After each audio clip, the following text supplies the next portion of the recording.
Hello, friends. Adam here with FED. Dark Deity is on the Switch now, and my general TLDR thoughts are on the big update that happened with it. If you didn't enjoy the game before because of the way the maps looked, then you'll probably like it now.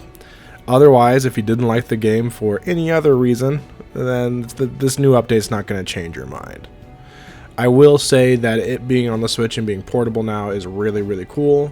I think strategy games and tactics and stuff like that are better played on the go, in my opinion. I feel the same way about RPGs and stuff like that too. But I totally understand if you're not into that. But I wanted to take this opportunity to give a quick review of Dark Deity, to give you my thoughts on whether or not you should play it as a Fire Emblem fan and just as a gaming fan in general. And I think it's pretty an apt comparison. Someone called me out for saying that triangle strategy was like Fire Emblem and saying that they hate when everyone says everything is like something else. But I think it's warranted here because if you look at the gameplay on screen right now, it is literally based on Fire Emblem. Like, you can't tell me it's not. They obviously are fans of Fire Emblem and wanted to make their own Fire Emblem game. That's kind of how it went, you can tell. But for all that said, it is very different in the way it handles a lot of things. And I think in a lot of instances, it's different for the worse and not for the better.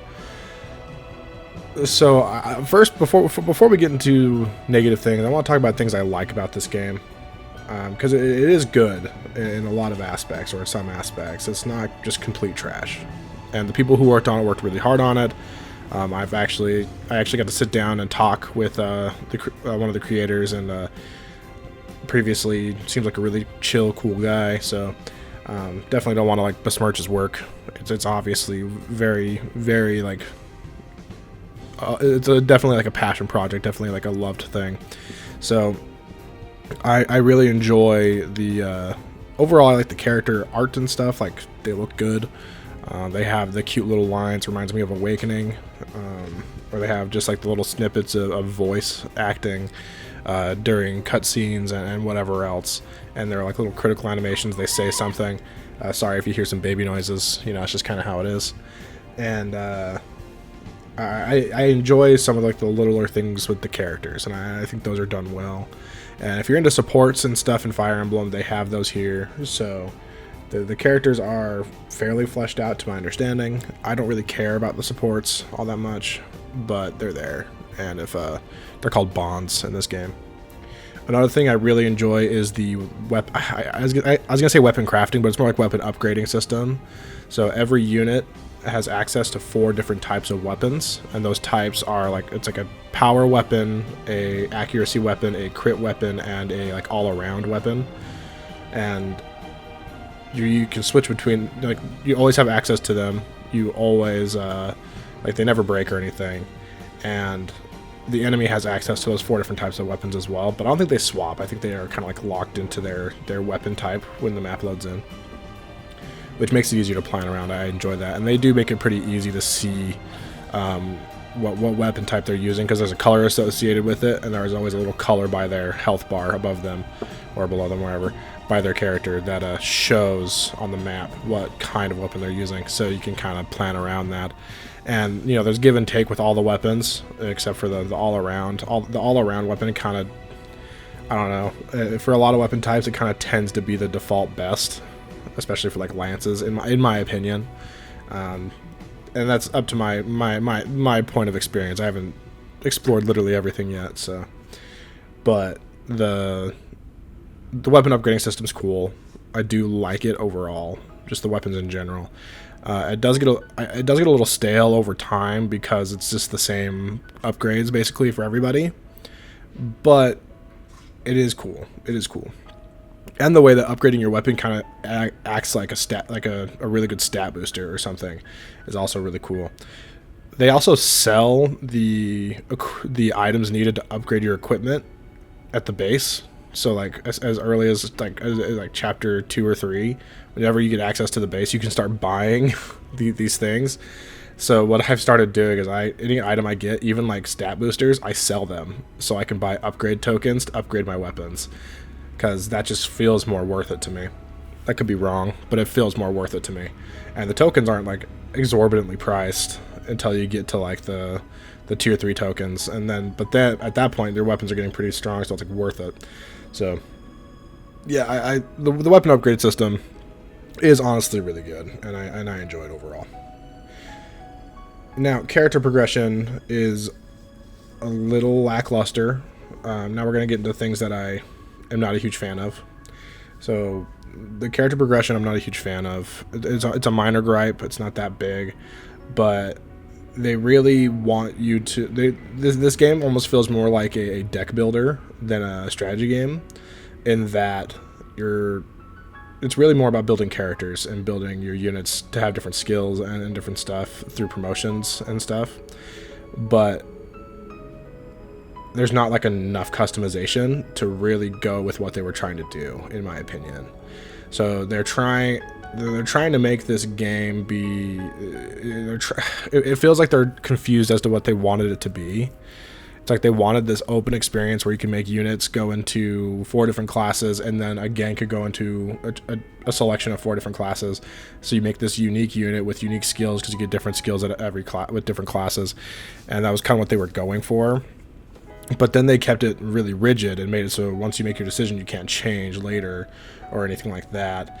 And I think that kind of hinders what you're going for with your trying to explore classes and explore skills and build the best unit you can. To do that, you're really going to have to play the game multiple times and learn everything, because you can't really see the skills unless they change that in the update, and I just missed it. You can't see the skills or anything for the final tier of classes, so you can't say like, oh, I'm going to go into this tier 2 class because I know in this tier 3 class there's going to be really good synergy that I want later. You don't get to see that, which I don't know. I guess on a blind playthrough that's fine, but I don't know. It just kind of annoys me a little bit. That's like when you get to the tier 3 and you see a skill, you're like, oh, I wish I would have done this class instead of this class, so they would synergize with that a little better, or well, whatever else. It's a minor gripe, but I'm not a fan of that kind of the way you handle building your characters overall. And I also don't think there's enough change throughout the game. Have you ever noticed how in Fire Emblem, once all your units are promoted, the game starts to feel a little stale after a while?